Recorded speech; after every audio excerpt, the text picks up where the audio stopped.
So today we're gonna be preparing some meatballs.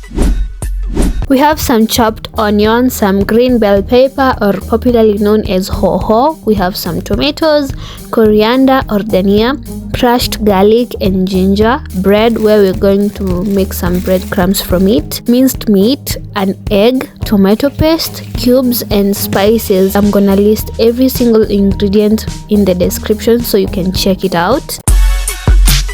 Into your clean bowl, eka your clean minced meat, but if you don't clean your meat and trust the butchers, it's okay. Add some onions and then add some coriander. For me, I added mostly the stems, but I would advise weke pia the leafy part because inaletanga that taste a good one.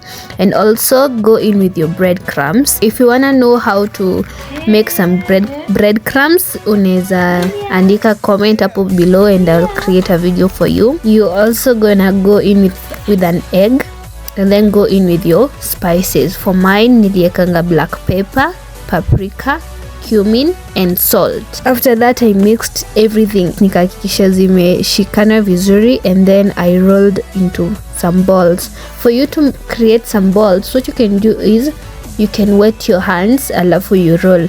In that way the nyama haita stick kwa mkono yako. And then you take your pan and heat some oil and put the minced meat, the balls, that is ishatoka from minced, now it's the balls, and then put the balls in and turn them occasionally to avoid zisiban. After a while, this is what you shall be having, and then let's go next and make the sauce.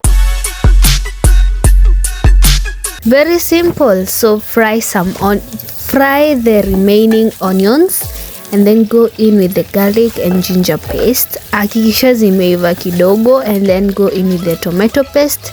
Also hakikisha kila kitu before you add the next thing, hiyo ingine imeiva kidogo, okay? And then go in with the tomatoes, let them cook a little bit before adding in the capsicum, or okay, why do I usually use capsicum, the hohos? Then after zimeiva, go in with the spices.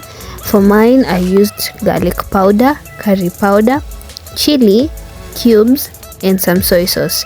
And then hiyo nikahakikisha imeiva vizuri mpaka paste ikatan color. So you can see imekuwa a bit darkish. And then later I added the meatballs, the cooked meatballs that is, and then nikazichanganya. And in this process there is something I messed up.